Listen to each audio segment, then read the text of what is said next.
Hi friends, CT Ravi Lakshmi ಹೆಬ್ಬಾಳ್ಕರ್ಗೆ ಅವಾಚ್ಯ ಶಬ್ದ ಬಳಸಿದ್ದಾರೆ ಅನ್ನೋದು ದೊಡ್ಡ ಮಟ್ಟದಲ್ಲಿ ಸುದ್ದಿಯಾಗ್ತಿದೆ. ಇದರ ನಡುವೆಯೇ ಜಯಮಾಲಾಗೆ ಲಕ್ಷ್ಮೀ ಹೆಬ್ಬಾಳ್ಕರ್ ಹೇಳಿದ್ದ ಸೇವೆಯ ಹೇಳಿಕೆ ಕೂಡ ತುಂಬಾ ವೈರಲ್ ಆಗ್ತಿದೆ. ಹಾಗಾದ್ರೆ ಮಾಜಿ ಸಚಿವೆ ಜಯಮಾಲಾ ಮತ್ತು ಹಾಲಿ ಸಚಿವೆ ಲಕ್ಷ್ಮೀ ಹೆಬ್ಬಾಳ್ಕರ್ ಇವರಿಬ್ಬರಲ್ಲಿ ಯಾರು ಬೆಸ್ಟ್? ಅನುಭವ ಆಸ್ತಿಯಲ್ಲಿ ಯಾರು ಮುಂದಿದ್ದಾರೆ? ಹೆಚ್ಚು ಓದಿರೋದು ಯಾರು? ಇಬ್ಬರ ಸಮುದಾಯ ಯಾವುದು? ಎಲ್ಲವನ್ನು ಈ ವಿಡಿಯೋದಲ್ಲಿ ಹೇಳ್ತೀವಿ. ಅದಕ್ಕೂ ಮುನ್ನ ನೀವಿನ್ನೂ ನಮ್ಮ ಚಾನಲ್ಗೆ ಸಬ್ಸ್ಕ್ರೈಬ್ ಆಗಿಲ್ಲ ಅಂದರೆ ಈ ಕೂಡಲೇ ಆಗಿ ಪಕ್ಕದ ಗಂಟೆ ಗುರುತಿನ ಮೇಲೆ ಕ್ಲಿಕ್ ಮಾಡಿ. ಜನನ ಮತ್ತು ಬಾಲ್ಯ. ಜಯಮಾಲಾ 1959ರಲ್ಲಿ ಫೆಬ್ರವರಿ 28ರಂದು ಮಂಗಳೂರಿನಲ್ಲಿ ಜನಿಸಿದ್ರು. ಇವರಿಗೆ ಈಗ 65 ವರ್ಷ ವಯಸ್ಸಾಗಿದೆ.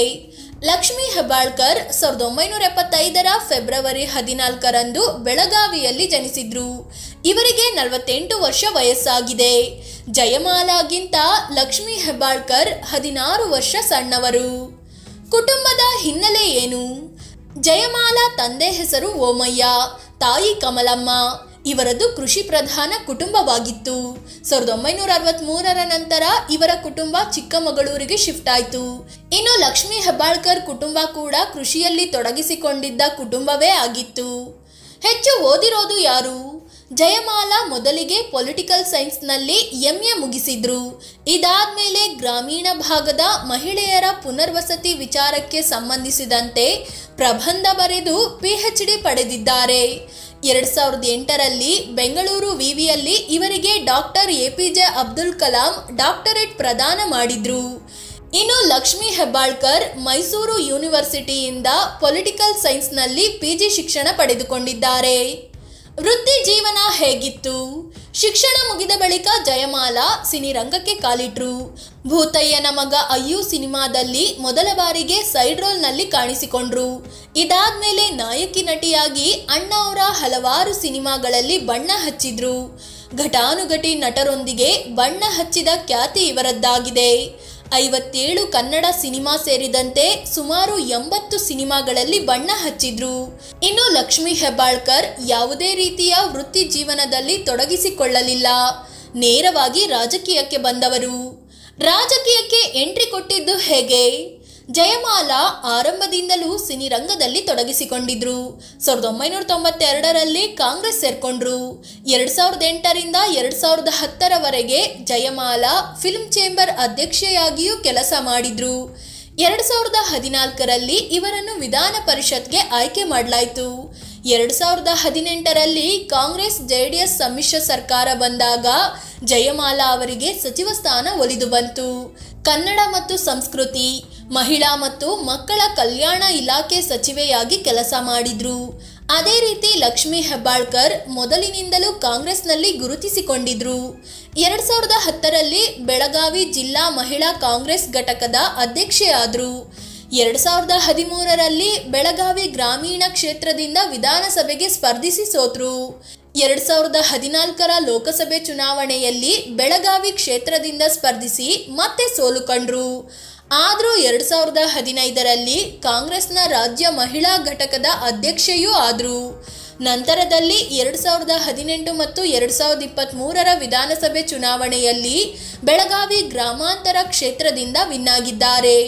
ಈಗ ಸಿದ್ದರಾಮಯ್ಯ ಸರ್ಕಾರದಲ್ಲಿ ಮಹಿಳಾ ಮತ್ತು ಮಕ್ಕಳ ಕಲ್ಯಾಣ ಇಲಾಖೆ ಸಚಿವೆ ಆಗಿದ್ದಾರೆ. ಸಮುದಾಯ ಮತ್ತು ಭಾಷೆ. ಜಯಮಾಲಾ ಬಿಲ್ಲವ ಸಮುದಾಯಕ್ಕೆ ಸೇರಿದ್ದಾರೆ. ಇವರದ್ದು ತುಳು ಭಾಷಿಕ ಕುಟುಂಬವಾಗಿತ್ತು.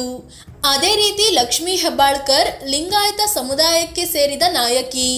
ಇವರು ಕನ್ನಡಿಗರೇ ಆಗಿದ್ರು ಮರಾಠಿ ಭಾಷೆ ಚೆನ್ನಾಗಿ ಮಾತನಾಡ್ತಾರೆ. ಕುಟುಂಬ ಮತ್ತು ಮಕ್ಕಳು. ಜಯಮಾಲಾ 1985ರಲ್ಲಿ ನಟ ಟೈಗರ್ ಪ್ರಭಾಕರ್ ಜೊತೆ ಮದುವೆ ಆದ್ರು. ದಂಪತಿಗೆ ಸೌಂದರ್ಯ ಅನ್ನೋ ಮಗಳು ಜನಿಸಿದ್ರು. ಆದರೆ ಇಬ್ಬರ ನಡುವೆ ಮನಸ್ತಾಪ ಬಂದಿದ್ರಿಂದ 1988ರಲ್ಲಿ ಡಿವೋರ್ಸ್ ತಗೊಂಡು ಬೇರೆ ಆದ್ರು. 1990ರಲ್ಲಿ ಸಿನಿಮಾಟೋಗ್ರಾಫರ್ HM ರಾಮಚಂದ್ರ ಅನ್ನೋರನ್ನ ಮದುವೆ ಆದ್ರು. ಮಗಳು ಸೌಂದರ್ಯ ಕೂಡ ಸಿನಿರಂಗದಲ್ಲಿ ತೊಡಗಿಸಿಕೊಂಡಿದ್ದಾರೆ. ಇನ್ನು ಲಕ್ಷ್ಮಿ ರವೀಂದ್ರ ಹೆಬ್ಬಾಳ್ಕರ್ ರನ್ನು ಮದುವೆ ಆಗಿದ್ದಾರೆ. ದಂಪತಿಗೆ ಮೃಣಾಲ್ ಅನ್ನೋ ಮಗ ಇದ್ದು ಇವರು ಕೂಡ ರಾಜಕೀಯಕ್ಕೆ ಎಂಟ್ರಿ ಕೊಟ್ಟಿದ್ದಾರೆ. ಯಾರು ಯಾವ ಬಣ ಗೊತ್ತಾ?